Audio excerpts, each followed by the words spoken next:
Welcome, everyone. Special episode of Enlightened Masculinity podcast. I'm Yogi Chris, PhD, founder of Ninth Limb Yoga, captain of IMC Nation, a worldwide movement that's based here in San Jose, California. We have bases all over the place. We've been growing bases. We're up to 7 bases now. Base 8, base 9 on tap, right around the corner.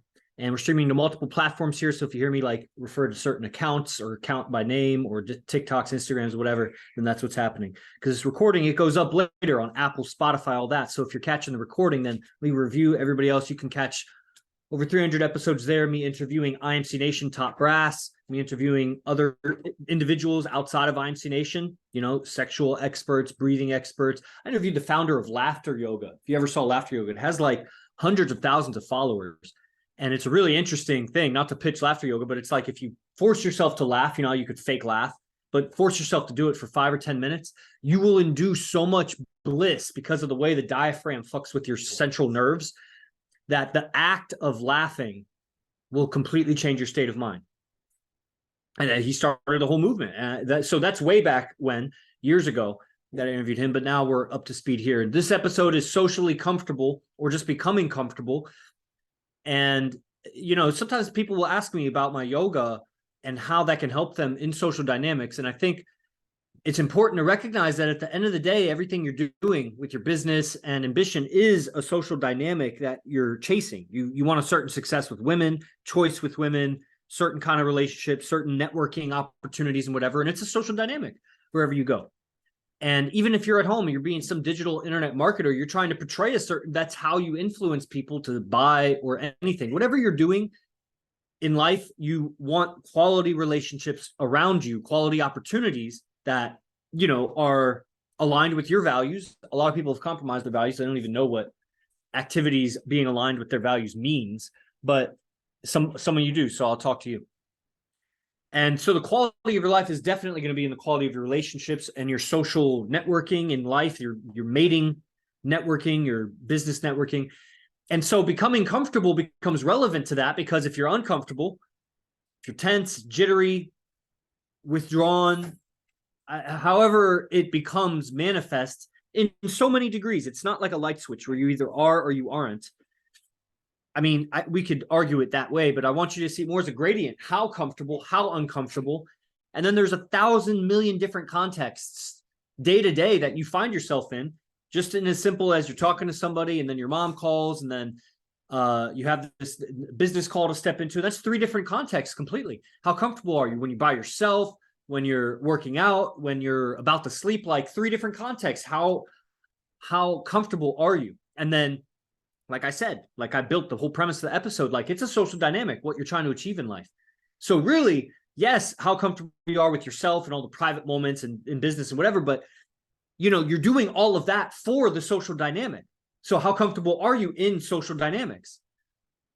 And to what level? Again, it's a gradient. So around more valuable people, around more beautiful people, it changes it versus other people. That like the dog park is going to be different than some high class venue or a ball or whatever, red carpet event. So becoming comfortable ultimately is relevant to that end. And I see a lot of yoga practitioners, yogis, spiritual people, and whatever, they are doing their best to become comfortable in isolation or alone, and then build a social dynamic from that at the ultimate end, at the best, in the best examples. They're building a following and they have a social dynamic, and they get that weird social dynamic of teacher follower, and they can't step outside of that. They're probably really odd outside of that if you saw them as an equal or contemporary, you know, as a friend or whatever. That's my experience with a lot of the yoga masters and spiritual masters and whatever. And I've met a bunch of them, and not all, and it's to a certain level. I saw that a social evolution was very different than the evolution of whatever skill, craft, or whatever that you may come across. That you want to be the best CEO or the best stock trader or the best musician, or like you could learn from the best at that. That doesn't mean their character is the best. And what you're wanting in life, what you're probably pursuing that activity for anyway, in the first place, is the fulfillment of life that comes from character. How are you with your mate, with your family, with your tribe, with your all groups that you're associated with?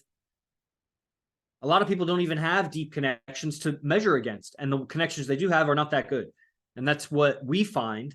I think everybody in IMC Nation finds as we grow further we see how fucked up everybody else is. They don't know how to relate with each other. They're really riding on the wave of prior commitments where everybody had made good first impressions, or families had introduced, or you grew up with kids back when you were less jaded, and so you had a real connection. And then you grew apart, but you still hold on to that connection because it's the best you got. That's why I was able to move on from the places I was raised. I moved as a kid with my dad and mom and family. And then I left and I went halfway across the country to university because I had better connections there. Actually, everybody there was striving to be the best wrestler in the nation. Some of them in the world. Olympians were training in. I was grappling with Olympians, or future Olympians, and then a few guys at that time that were trying to be on the Olympic. They were on the Olympic ladder, like they were ranked on the world team. And so that was a much stronger connection than anything I had going on in Maryland. The best connections I had in Maryland were with people that wanted to be the best, but we scattered and went to different schools and whatever. And, so I went where I had better connections. Then I found a different, then after wrestling, I got real into drugs or whatever. Of course, those are my connections. Then I got real into this certain subject that I went to the University of Florida for my PhD for. All of a sudden, I had deeper connections with all of those people because, man, we could talk endlessly outside of just passionately about these things that we liked about energy and environment and ecology and whatever. But of course I was developing yoga. So I had these two groups of people. But I couldn't really relate with the yogis. I was a hard-nosed, white background wrestler, athlete. I could mostly relate with them with the psychedelics and the drugs and whatever. Yoga, I was exploring and learning from them. So I respected that and I would learn that. As I got better socially, I realized how different I was from them. And ended up having a whole falling out a year or two after I was following AZD with my yoga teacher and the whole group of people. But I transcended. I left the university wrestlers for the druggies. I left all the druggies for the academics. I left the academics for the yogis. It was before IMC Nation had any integration at all. Funny enough, I knew AZD, I knew Brian Casella, I knew David Coker, who dropped out later, and that's it. And nobody knew anybody. I remember meeting Cameron McGriff and Miracle Phillips and Johnny Freedom Ranger and Akash and guys outside of coming to Los Angeles or San Jose. I was the first to do that. And so I was involved in the yoga community, but I left that for the IMC community because it kept getting better. The relationships kept getting better. And of course, the alignment with my life and purpose and survival and quality of living kept getting more and more integrated, more and more better, more better. So that was a wonderful thing. That was worth exchanging everything for because everything I was doing and saving for and building for was that. You got to recognize that for yourself. That what else are you doing besides doing everything to pursue better relationships, better opportunities, which come with relationships, unless you're going to be blackmailed into some, cabal and they give you, money or give you opportunity because you compromised yourself and they can leverage you forever. Unless if you're doing a merit-based thing, then you got to be good. And as you get better, it's unavoidable that to be good, you also got to be good socially, or it's going to be very limited and you may crash if you ever fuck up. So I'm successful within IMC, right? I'm the best, supposedly, people say, at different things. Definitely in the business side of things. Closeness to AZD. I live with him. I've been granted a position to live with him forever by him and ranked. Well, okay, so not bragging, saying that's okay, I'm the best at this. Guess what? I was the best at things before. I was the best in my academics. I was the best yogi at what I did. I did certain muscle activations for... there was one guy, the guy I learned from that I had a falling out. He was better at that. And he kept evolving it. But what I did with handstands, with acro, with teaching vinyasa outside of the framework of what he was teaching, and as an ability as a communicator, aware, I was really pulling on what I learned from AZD and these social dynamics teachers. They have wisdom, especially AZD. But mystery, all of them, they have so much wisdom on the dynamics of life and reality that the yogis, who were pretty much, for the most part, just feminists who had learned how to stretch and breathe and sometimes, do handstands. But they weren't modern day philosophers. They were repeating some old Sanskrit that they had learned, and they were really just liberal feminists that were teaching their liberal feminism. in addition to posture stuff. So some of them are exceptional in posture stuff. I learned from them, breathing and whatever. If they were master at a skill, I can learn the skill and respect the teacher. But I had something because of training with AZD and VK at the time so I was the best at that. And of course, building a business from the ground up, even the guy I'd learned the techniques from he didn't have the social dynamics to sell.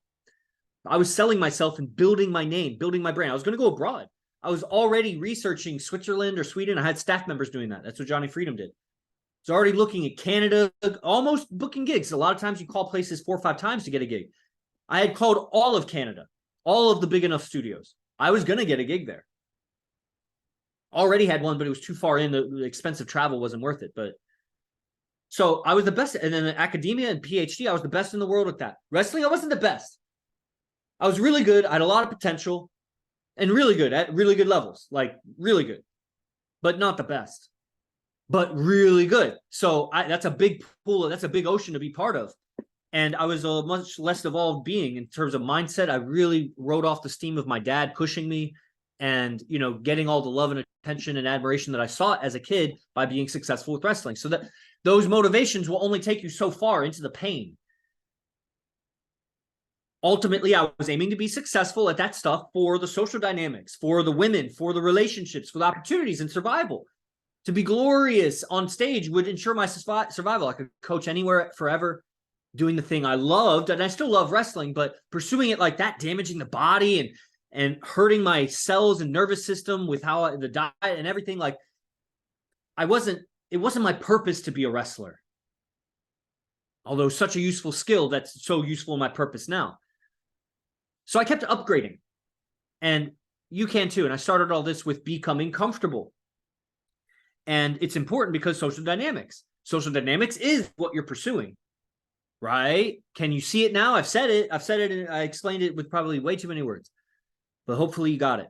So it's important to be comfortable social dynamically. If you're uncomfortable, that's just putting your foot in your mouth. You say the wrong word, or you fumble your words sometimes, or stutter, or you fart, or, something weird, or you react weird, or you accidentally pick your nose because you do that in private and you forgot you were in public. Like weird things. Just slip up. Moments of slip up, kill it. You could be 99% right. That 1% that you did something weird, it reacted weird, you said the wrong word, you offended somebody, the wrong person. Like it could just be a gesture. You're there for 2 hours, and in 2 seconds, you do a wrong gesture. And it could just kill things. Being comfortable ensures. Yeah, that's the right word. It ensures. It doesn't fully insure it, but it gives you some insurance that even if you flub up, you'll respond to the flub up, whatever the reaction of the environment, you'll respond even better because you'll be more comfortable. You didn't mean to do it. It didn't come from a tension, a hostility. And if you're comfortable, you're less likely to flub up because you're more present. Tension is attention inward. Relaxation and comfortable, you're more attentive outward. Making sense? Okay, so we have people on the stream everywhere. If you have any comments, we also have Zay in the house. Last day that he's here, full day before he goes back to base 3, Los Angeles, where he's from. Guys, there's IMC guys all around on all these streams. Some of you are freeloaders, but some of you are also participants, in this stuff. So, you could come and live here. And there's people on Ninth Limb Yoga, their YouTube. So I haven't talked too much about yoga at this time. I introduced it, but I will talk about breathing and being comfortable. So you guys can look forward to that, I guess. Okay. Any comments? Any ideas from you, Master Zay? Okay, sorry. It's fine if not, but if there is, then yeah. Yeah, I would definitely say Sure, he's gonna pull up. Yeah, Sorry, I kind of pulled the chair to the desk. Yeah, go ahead. Yeah, I would say my experience from last night. I had an experience just to really go out with all of base 1 again. And it was interesting just to see how the subtle movements, the subtle things that you do play a big part in your social dynamics. Like for example, I got corrected that whenever you stand up, whenever somebody comes to reach your table, you stand up, and you greet them rather than just sitting down. Yeah. And I saw the big difference that played definitely yesterday, because it makes the person that's coming in feel very important at the same time. And at the same time, it makes Good you energetically. It's very it's good. good energetic, yeah. And at the same time, you look respectful as well, so you both can actually benefit from that interaction. And just being around AZD, seeing how the way he operates, whenever you go back to your social environment, you're just more aware of everything. Like, for example, I got to see how important body language really was, in the sense of how the way people are sitting down facing. Like, there could be guys who are totally facing a girl this way, and a girl is facing the table. Now, the guy's not aware that he looks low value, but the thing is that he is low value. He's just not aware of that in the moment, and he's just chilling there, probably just watching. But from the outside, which I believe everybody's trying to look cool. They're not. He wouldn't be doing that if he knew that was low value, but he's just not aware of that. So just last night, I just got a chance to really see, just to really broaden my awareness, because we're just not taught that as growing up. We're not taught how to be aware of our environments. At the same time, you have the top guy on the planet, the top player on the planet, who's been doing this for years, and gaming venues and environments, and bringing value to the environments. You start to see that, man, you can really learn a lot just by sitting there, and then learning how the way he interacts with the environment. And I think that's truly powerful, because it just aids in your own survival. So just that. And of course, it's been here for another week, just an opportunity just to really sharpen the process, seeing how the other brothers are, of course, base one, they're on top of the AZD process. It's not like you live at like in this, like if you was living by yourself with some roommates, you hear how AZD runs his day to day, that that you're the only one doing it. Over here, everybody's doing it. And it may take a little bit. Maybe you could tell your friends, "Hey, have you heard of waking up early, having a wake up time, taking a cold shower? Have you heard of changing your diet?" Might just, you can convince them for an hour. They're like, "Oh, that's a great idea, bro. I can see how that works." But they're not gonna change really quickly. And so when I got a chance to be out here, I see how every brother is on their diet, it's on the process, and it really helped me out a lot to be a lot sharper. Hell yeah. That's great. Thank you very much. Yeah. Man, that brings up so many ideas. I'm gonna keep talking, because this is let's see if I had any more questions for you. No. I mean, you feel more comfortable socially, obviously. Yeah. And just more comfortable as a person. It's more comfortable to be around you. I think that's real important. Right. I framed this show in a certain context. This is Sunday show, so I'm streaming to the yoga channel and a little bit of yoga emphasis. But what you bring up are a lot of things, disciplined living, survival. I think there's a lot of anti-survival ethics in people. They sacrifice themselves. They think they should sacrifice for others, or for either an unknown other or some like personal other. And, especially in the spiritual community, they think that they'll accrue good karma, or, somehow it'll benefit them in the afterlife. That's really where the self-sacrificing, philosophy comes from. And not realizing that, at a deep level, they'll feel bad about that because they're compromising their own survival. That surviving better will feel better. That feelings are a biological result of surviving better. Right. And that's part of a philosophy that perhaps yogis, they don't even want to buy into, because they think that's bad karma or bad juju or something to live for yourself.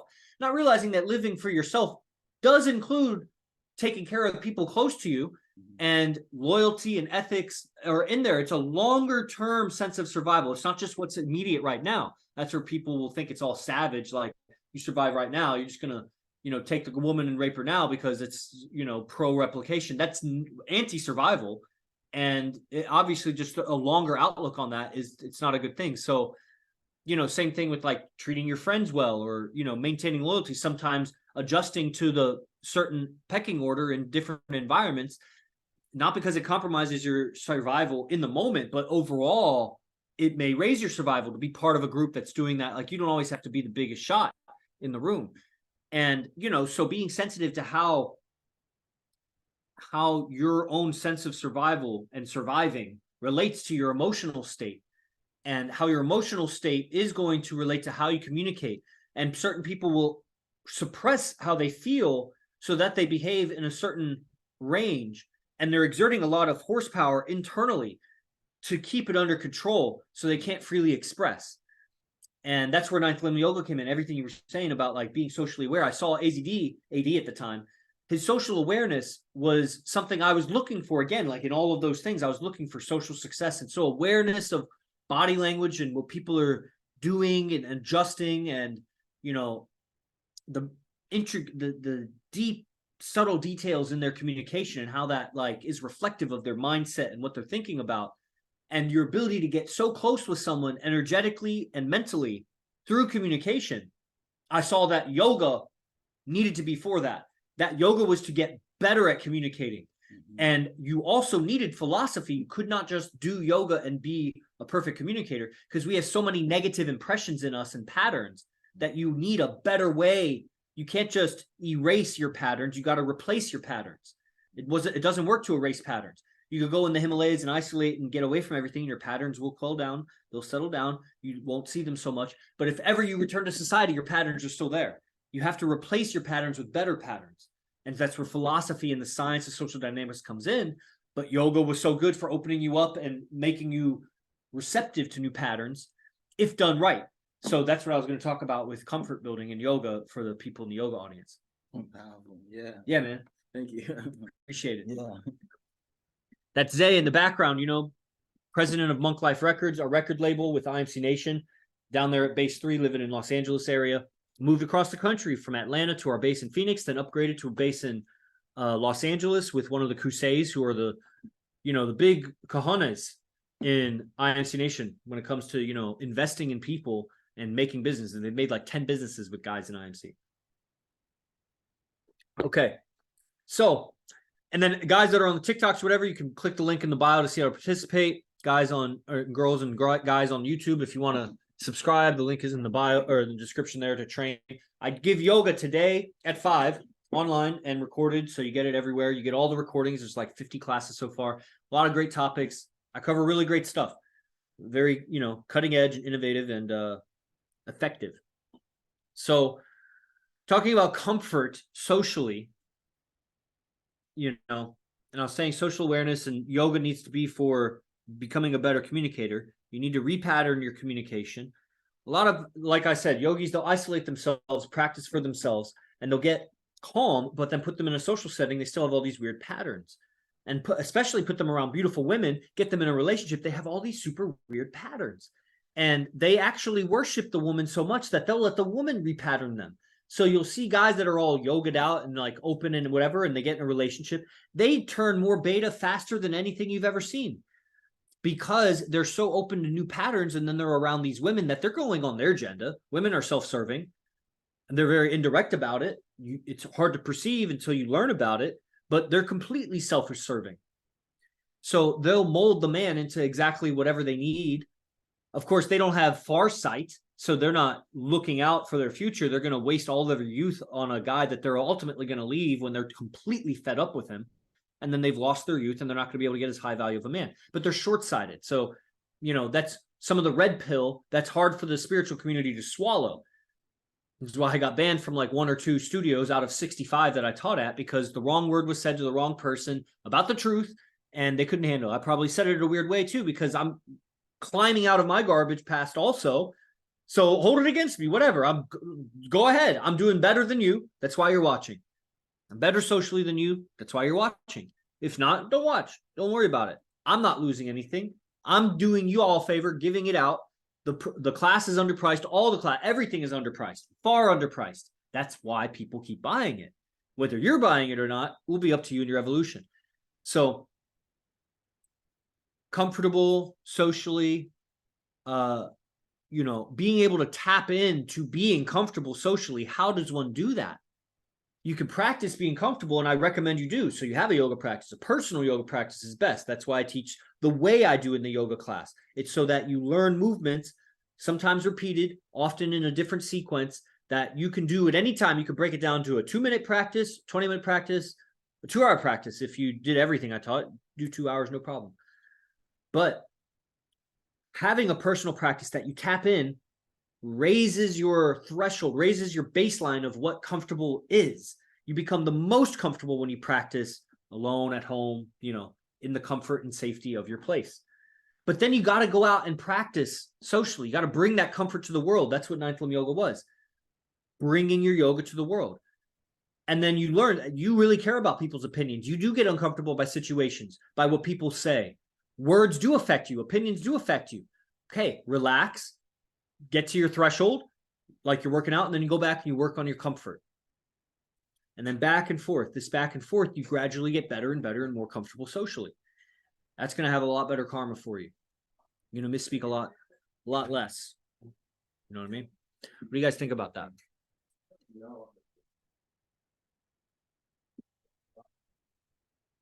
Making sense? Good. Okay. So even that, social dynamically, dimming my voice as the girl walks past with his her boyfriend, my housemate. You know, I don't need words going into that and being mistaken the other way or drawing unnecessary attention, but also not pausing awkwardly. So, got to handle it all ways. Next time I'll probably pause before, be like, I'm going to pause for a second while my housemate walks his girl by. Then everybody knows, and then there's nothing back and forth. Also not making it awkward, because as they walk by, if there's absolutely no noise in here, but it's obvious there's guys in here, that becomes a thing that pulls your attention. You'll know the first time you walk your girl by, and it's like, there's guys in there. She knows there's guys in there. Everybody's quiet, so everything is heard like a pin drop. That's also not good, because then when the girl's voice is said, then we're hearing it. So there's got to be an ocean of sound happening so we can all focus on our sounds. You know what I'm saying? It's the same thing when we're out in field. So your friend is talking to a pretty girl. You don't need to be all up in the conversation, but you don't need to be a wallflower next to it, not doing anything. Somehow you got to be in communication with the environment.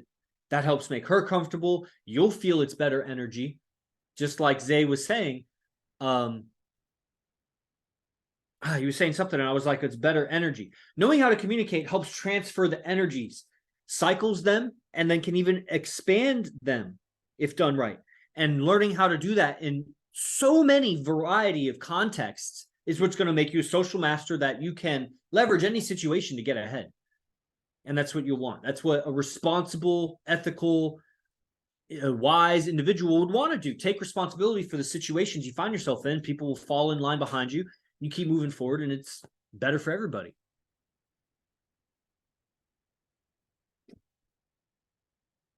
I don't know if this was them walking by again or if that was Nando. Maybe that was Nando. Yeah, it's probably Nando. Yeah. All right, so this doesn't have to be a super long episode. How you tap in socially, sometimes you find yourself uncomfortable, or you could make yourself more comfortable. Like if you asked yourself now, I'll bet you could be even more comfortable. Me yelling at the camera probably isn't helping you become comfortable, so I changed the sound of my voice. How you're talking can make yourself more comfortable. A long time ago, I used to, blow minds or whatever, talk, should you match the energy of the person you speak to?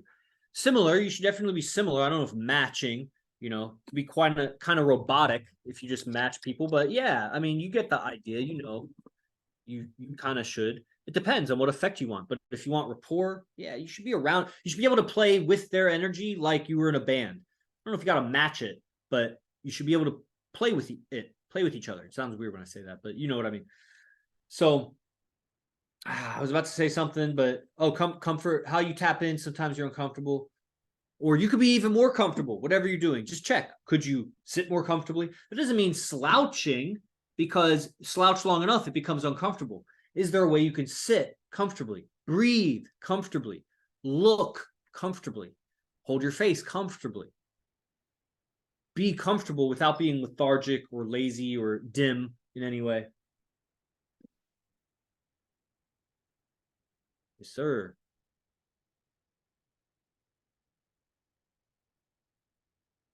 So the personal yoga practice will help you be able to tap in with breathing, posture, energy flow, and emotions, but then being in social environments and settings and pushing just a little bit. You don't got to throw yourself in a nightclub or in high business environment if you're totally not used to that. Just the next step forward. Just like in a yoga pose, you would stretch, but you don't try to do the split if you're far from it. You just go to the edge. So socially, go to the edge, play around a little bit, and then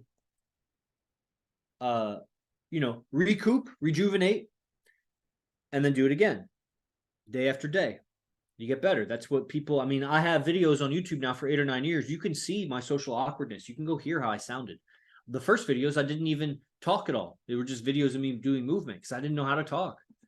So it's easy to observe. I've been on an evolution. I wonder where your evolution's at. If you're not even putting your evolution out socially, you don't have to be a social media junkie or some kind of attention hog. That's not what it is. You could call it that, but then I don't know why you're watching. You're just a hater. That's not what it is. It's a documentation. It's a time capsule of my own evolution for myself and for anyone who gets close to me, business-wise or otherwise. So, and it serves business. So it's integrated with my life. So I've definitely evolved in that manner. And that's what it is. It's personal practice, stepping out socially, personal practice socially, personal, social, personal, social, personal, social. And that's evolved. And that's very similar to AZD process. And his process is masterful socially. I'm masterful yoga wise. So I bring what I know to it, and, you know, it becomes a mix. And that's, you know, what I share. And, you know, but the lockdown process is a personal reflective process. Transcendental meditation is a reflective process. Relaxation is so emphasized in the AZD process. I take it a step further with yoga, and I relax better than everybody right now. So there's that. And then socially, back and forth, back and forth. Then add to that, you need philosophy. You're not just going to figure it out on your own because you have so many latent negative patterns. You need new patterning, and it's too slow to trial and error. Just redo your patterns. You don't have to reinvent the wheel. There's teachers, just like in everything, just like in yoga. There's teachers. They shorten your evolution. They accelerate you. They avoid unnecessary suffering, unnecessary karma. It's unnecessary. You would only not train with the teacher to cut your own survival, because somehow you think it's improving your survival, but it's actually cutting your survival. Somehow you reason $97 a month, or my yoga course is $66 a month online. $66 or $97 a month to yourself is more survival than all the wisdom or all the relaxation in the world. AZD's class is all the useful wisdom. You don't need other wisdom. Other things, other trivias, other facts will be useful, but you need for fulfillment how to relate with women. Game, as we call it. So you're just wasting time if you're not on that as a guy. And then girls and guys, if you're not on my yoga, you're way more tense than you know what to do with, honestly. And maybe this lifetime, maybe next lifetime, you'll realize that your tension is inhibiting your evolution. It's in the way. And how do you relax? I don't know what you're doing about it, but the link is right there. Sign up. Yoga, $66 a month. You get tons of recordings. It's 8 or 9 classes a month, about 30 to 60 minutes. You can ask questions. You get the Telegram group. It's all that. It's great. Okay, are there any questions out there? Any other questions or comments? I'm just gonna, nah. You got to get better. You got to get better. Or don't, but, you know, you're wasting your own life. I don't know if you're on drugs or whatever, wasting life. What's your name? I'm Yogi Chris, captain of IMC Nation. And I live here with AZD. Founder of IMC Nation. Those are on the TikToks, responding to comments. Appreciate all the likes, thousands of likes over there. TikToks are big, thriving. All right. We good? Finished everywhere? Thank you, everybody, for attending this stream. And I'll see you on the next Enlightened Masculinity. You can check it out. All the recordings on Apple, Spotify, see everything, see my interviews with IMC guys, other spiritual people from the past, and, you know, time capsule of this evolution here. Evolution's real. Click the link in the descriptions, wherever you are. Jai Guru Dev. Praise the Lord.